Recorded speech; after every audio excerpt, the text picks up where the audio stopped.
Step aside, tanks and APCs. The trucks are rolling onto the battlefield.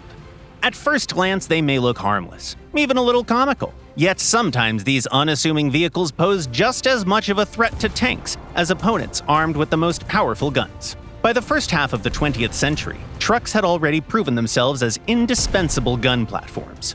Cheap, simple, and effective. That's why today we'll be looking at some of the most interesting and dangerous combat trucks in War Thunder. Buckle up, and let's go! Trucks have often been used as platforms for anti-aircraft guns, and War Thunder offers a wide selection of these across many ranks. Their usual role is to keep the skies clear while staying out of sight of enemy armor, though there are plenty of exceptions. For example, the American CCKW 353 and the Swedish LVT DGB M40, both armed with Bofors guns, appear in the French and Swedish tech trees. These vehicles pick up speed quite nicely, especially on paved roads, and the Swedish model even has protection against rifle-caliber rounds. Just look at those armor plates! Hitting aircraft with a Bofors gun isn't easy, but when it connects, the destructive power of its shells is devastating. Bombers and tanks alike will regret crossing paths with them. For dedicated anti-air work, the Czechoslovak M53/59 is a clear standout. Built on the Praga truck chassis, it carries a twin 30mm autocannon system. Its ammunition is brutally effective. A single well-placed burst can rip entire sections off attackers and bombers. While the truck itself isn't especially fast, it offers decent mobility. Not quick enough to capture points first, but always able to be where it's needed most. If you like something more unusual, you'll definitely appreciate the P7TAA, a French Citroën half-track mounting four 13mm Hotchkiss machine guns. Despite its vintage appearance, it quickly turns on the spot, and the quad MGs make short work of biplanes and early monoplanes. Even early tanks at the same rank will struggle to withstand a well-placed side burst. When it comes to true tank killers, though, nothing beats big-caliber guns. Some trucks carry weapons originally intended as anti-aircraft artillery. Yet in both history and War Thunder, they often found another role, blasting through armored targets. A classic example is the German SDKFZ-9 half-track, with its 88mm flak cannon.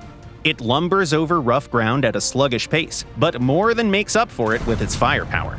The gun combines a good rate of fire, excellent ballistics, and deadly penetration, enough to crack open even the heaviest of tanks. Properly angled, the SDKFZ can knock out multiple vehicles in quick succession. Surprisingly, it's fairly resilient too. Its armor is so thin that many armor-piercing rounds that penetrate it don't even detonate properly. The only real danger is high explosive shells, which can obliterate it in an instant. The Soviet YAG-10, with its 29K anti-aircraft gun, takes a completely different approach. It's fast, well-armed, but completely unarmored. The crew sits fully exposed, vulnerable to rifle fire and shrapnel alike. Still, its gun's excellent firing angles and rapid fire potential allow the vehicle to function like a highly mobile sniper turret.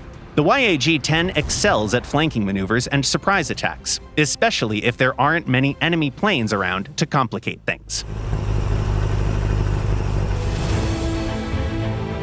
Italy fields a similar design. The Breda 90/53 tank destroyer, mounting a 90mm cannon on a Breda 51 Coloniale army truck chassis. Like the YAG-10, it has strong firepower but no protection. Its one saving grace is its large crew, which sometimes keeps it in the fight longer than expected. If you're looking for something even more exotic, there's the Soviet BM-31 MLRS on a Studebaker chassis. The truck itself accelerates reasonably well, reaching speeds of up to 70 kilometers an hour. But the real draw here is, of course, the armament. Due to the way rockets are mounted on racks, accuracy is a challenge. Even stationary targets can be hard to hit. Yet when a salvo connects, it's simply glorious. Nearly 30 kilograms of TNT in each rocket means that very few enemies can survive the blast. The concept of mounting weapons on trucks hasn't grown outdated with time. The only major difference is that modern battle wagons are more often missile carriers than gun platforms.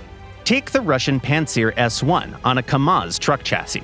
It's a hybrid missile and gun air defense system that is a near self-sufficient shield against enemy aircraft thanks to its powerful radar and fast long-range missiles. Of course, carrying that much equipment severely hampers the vehicle's mobility. The truck can barely move compared to lighter SPAAGs, and firing its autocannons can nearly tip it sideways.